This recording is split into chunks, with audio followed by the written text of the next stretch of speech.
Thank you. Thank you to the witnesses for coming out here today. I appreciate it. I wanted to just start with a quick question to the three of you, of yes and no, if you're able to. It's a question that comes from a constituent of mine, and the constituent asked me, and I wanted to ask you, and I'll start with you, Dr. Redfield. Would you assess that our federal government, the CDC included, is doing everything possible to respond to the coronavirus crisis? Dr. Redfield? I think we do have a comprehensive response. The one comment I want to make is the complexity is, as I mentioned before, for over 5 decades, we've underinvested in the core capabilities of public health. And hopefully we've seen now the consequence of that. So as I but with said, our capabilities right now, would you assess that that the federal government is doing everything possible? Within the capabilities that we do have, yeah. But recognizing the core capabilities have not been invested in effectively over the last 5 decades. Okay. Admiral, same question to you. Is our federal government doing everything possible to respond to the coronavirus crisis? It's a very broad question. I do agree with Dr. Redfield. I think within the capabilities we have, we are doing that. Dr. Fauci, do you agree with your colleagues here? Is within the capabilities of the federal government, are you doing everything possible to respond to the crisis? Right. I can only speak very cogently about the agency that I'm responsible for, and I can tell you absolutely that the National Institutes of Health is really doing everything they possibly can, and it's really an all-hands-on-deck approach, not only for the institute that I direct, which is the National Institute of Allergy and Infectious Diseases, but the director of NIH himself is spending most of his time right now on this, even though he's responsible for a lot of other institutes. So I think we are doing about as much as we possibly can. Well, I appreciate that, Dr. Fauci. Admiral, I wanted to turn back to you. I just got a text message from a constituent today that follows up on this type of question, and Laura says, I got a COVID test 10 days ago at a drive-up testing site and still do not have the results. And I know you mentioned before that 76% of tests are coming back within 5 days, but that also means that about a quarter of tests in this country are taking more than 5 days to be able to get these results back. So I wanted to ask you, would it be possible for our nation to have results for all COVID tests completed and returned within 48 and 72 hours? Is that a possible benchmark that we can achieve?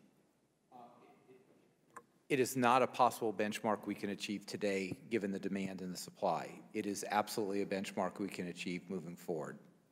Now, I guess a question, so as you said, the demand and the supply. Now, the demand is something that you don't have an ability to control, but in terms of the supply, when I ask you that question, are we doing everything possible to be able to address the needs of the coronavirus crisis?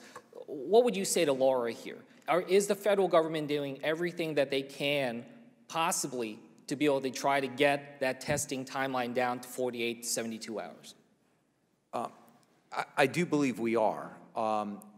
As we've talked about just the raw numbers of things, but we're investing in a number of technologies that will greatly expand point-of-care testing, and I think that's the future, to move more and more to point-of-care testing. We're doing that with existing technologies, with new EUAs.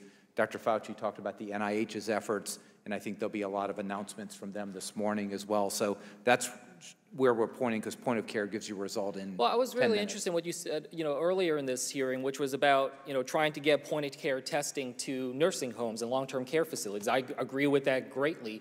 And that feels like it's a place where the federal government is stepping up with additional resources. I'm guessing because the states have been unable to be able to fulfill something of that nature. Is that correct?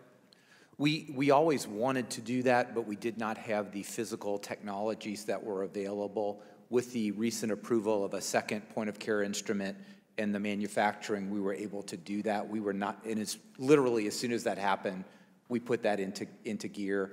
And I just wanted to correct. What interests me about that is that this is a situation, again, where when it comes to tests, I keep hearing that this is states' responsibility to kind of take the lead on this, but with the long-term care, it seems like this is a place where the federal government is stepping in and trying to surge resources to be able to. So this has always been a collaborative relationship, right? So the federal government buys all the swabs and tubes of media. We deliver that to the states. We buy 40% of Abbott ID Nows, deliver those to the states. We make affirmative actions for nursing homes because that's where 40 to 50% is. And everything else is really a collaborative interaction. There's part state, there's part federal. We really do work together on that. We do not defer everything to the state. If we did, I wouldn't be spending 24/7 with a team of 50 people since March 12th. 很快就可以跟朋友再聚，还有家庭聚会、游行、体育盛事和音乐会。为了帮助社区在重回正轨的时候准备就绪，请立即回复2020年人口普查。现在上网花几分钟的时间，即可影响到医疗保健、公共设施和教育在未来10年的发展。立即上2020census.gov 填好问卷，让美国有更美好的明天。事不宜迟，展开未来，即刻上2020census.gov/languages 回复人口普查。